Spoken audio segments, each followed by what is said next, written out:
रथयात्रा पर कटक रे रथकाठ चिरट शुभारंभ। घोषयात्रा पर श्रीजीव रथकाठ चिरट प्रक्रियार शुभारंभ होइछि। विधि अनुसार पवित्र श्रीराम नवमी तिथि रे श्रीक्षेत्रु आज्ञामाल नहीं आसिथिबा महाराणा सेवायतों सहित श्रीमंदिर मुख्य प्रशासक और अन्य सेवक मंडली कटक खपुरिया स्थित सरकारी करतकल ठारे पहुंचीथिले।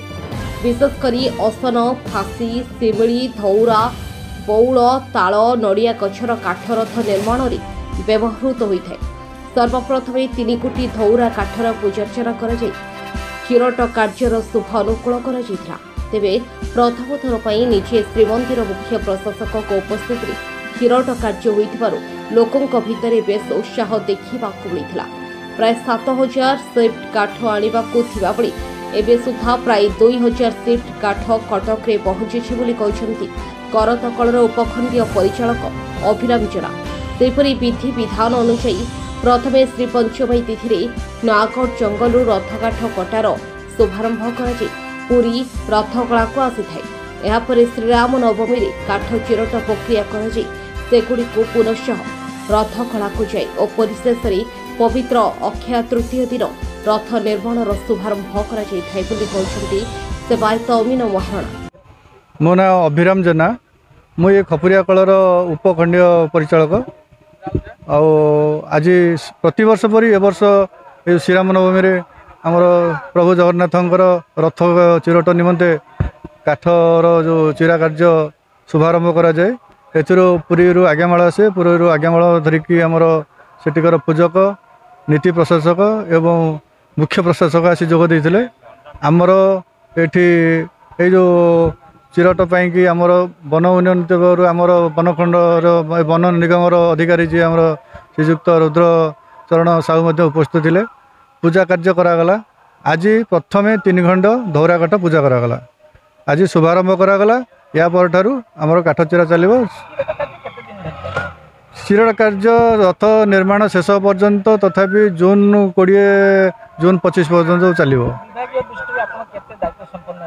संपूर्ण ए विषय आम सबू कार्य छाड़ी ये जो ठाकुरंकर रथकाठ अति नीति नियम सहित ये सब करा आपन तो देखुले आज किपरि सब मिल परिसर सफा सुतरा कराई धुआई सब कर। सुरक्षा दृष्टि आमर प्राय 5 जन सिक्यूरीटी गार्ड दिन रे 2 जन राति 3 जन 5 जन सिक्यूरीटी गार्ड जाऊँच। आमर स्टाफ मैंने रही से आम पूरा सजग रहीचु। बर्तमान तो 2000 ରୁ 2500 शिफ्ट काठ आसीगला। आमर प्राय अराउंड 7000 पर शिफ्ट काठ लगे। आठे आमर मेनली ठाकुर कार्य कि फासी, कसी, मई, धौरा, शिमिली, असन यही सब काठ व्यवहार करा जाए। विशेष नहीं आमर तो चली ठाकुरंकर रीति मुताबक आमर जहाँ सेपटू निर्देश आसो जो जो काठ जो समय दरकार आम करें ठीक टाइम रे आम दवाई। जय जगन्नाथ। जय जगन्नाथ।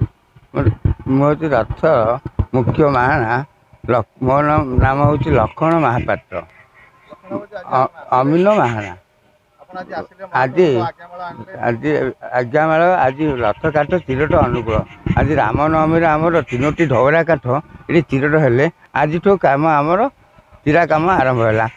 पर्याय आम जो अक्षय तृतीया आसो 3टी धौरा काठ अनुकूल है। आरंभ हम कौन रथ कम आरंभ हम। रथ कम आज्ञा आम तुम्भ कम तुम्भ कम सरला आमर अर एठू जीव लगे। अर लगला पई जीव पई लगला जन्मास नृसिंह चतुर्दशी की गुज अनुकूल करा जाए। धौरा काठे गुज महाप्रभु गुज कम आरंभ हम। आज्ञा चिरट अनुकूल आज आरंभ है। चलित वर्षर घोषयात्रार प्रस्तुति प्रक्रिया आरंभ हो जाइए। बसंत पंचमी दिन रथ काठ को आम पूजा करथिले एवं आज श्रीराम नवमी अवसर में आज रथ काठ चिरट कटक स्थित खपुरिया सहमिल रे होइछि। तेणु आम निजकू धन्य मन करछु एवं महाप्रभुଙ୍କର आशीर्वाद समस्त रहो यहाँ कामना करछु। आसंता अक्षय तृतीया दिन रथ निर्माण कार्य आरंभ होब।